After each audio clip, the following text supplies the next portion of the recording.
Be ready? Start. I rise to inform this august House of the status of discussions with the United States on civil nuclear energy cooperation. Substantive aspects of this are reflected in the joint statement that US President Bush and I agreed upon during my visit to Washington, D.C. last year. I would like to use this occasion to outline the context and core elements of the joint statement before detailing the status of the ongoing negotiations.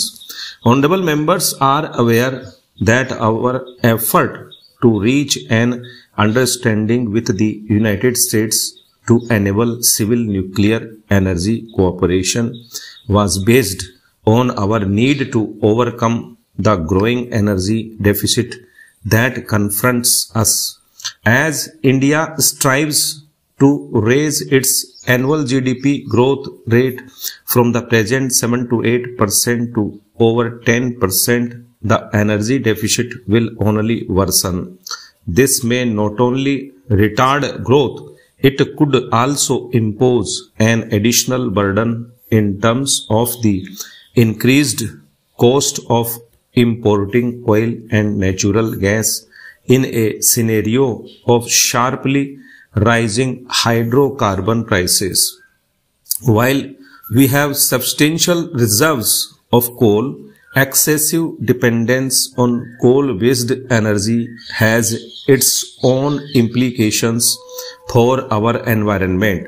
Nuclear technology provides a plentiful and non-polluting source of power to meet our energy needs. However, to increase the share of nuclear power in our energy mix, we need to break out of the confines imposed by inadequate reserves of natural uranium and by international embargoes that have constrained our nuclear program for over 3 decades. Para.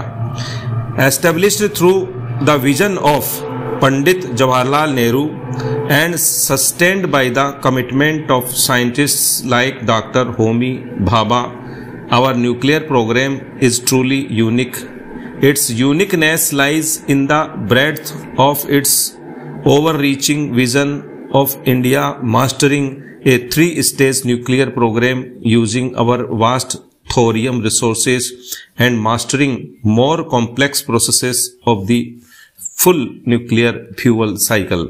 Consequently, our civilian and strategic programs are deeply intertwined across the expanse of the nuclear fuel cycle.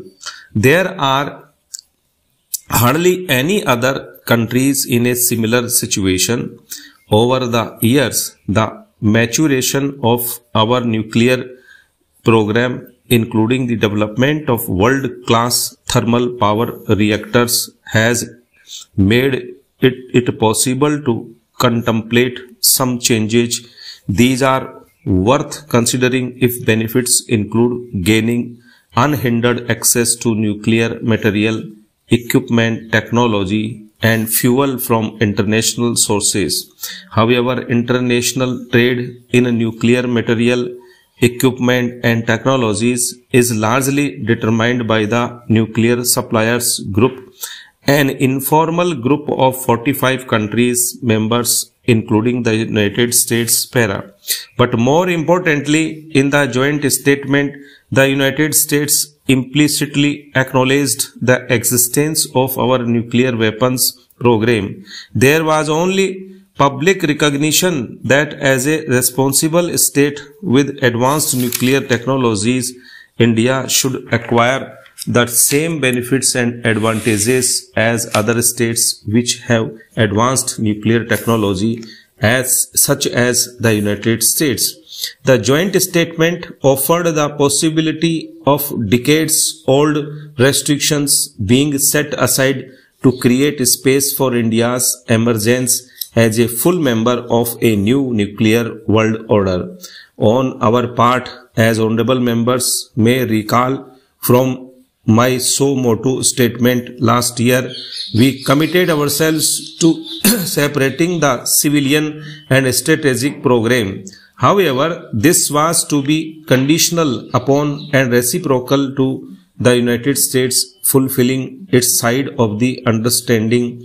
I had stressed that reciprocity was the key, and we expected that the steps to be taken by India would be conditional upon and contingent on action taken by the United States.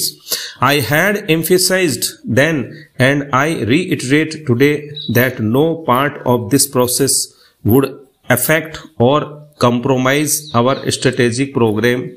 I now come to the negotiations that have taken place in the past few months. While these have been principally with the US, there have been discussions with other countries like Russia, UK and France as well. At the political level, I have maintained contact with the President of France, President Putin of Russia, Prime Minister of the UK. I have also raised this subject with the heads of state, government of Norway, Republic of Korea, Netherlands, etc., all members of the NSG. I also met President Bush in New York last September and discussed implementation statement. In the same period, several American congressional leaders and policymakers have visited India in the past few months, many of whom met me. We have amply clarified our objective in pursuing full civil nuclear energy cooperation for our energy security and to reassure them of India's impeccable non-proliferation credentials. At the official level, we have constituted two groups comprising key functionaries concerned with strategic and nuclear matters.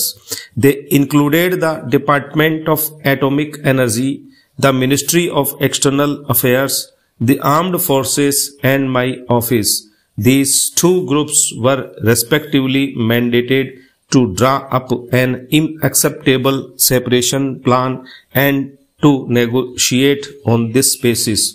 The directive given to both groups was to ensure that our strategic nuclear program is not compromised in any way while striving to enlarge avenues for full civil nuclear energy cooperation with the international community.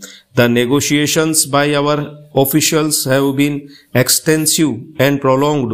These have focused on our critical elements to focus on the nuclear facilities development in this area. Stop.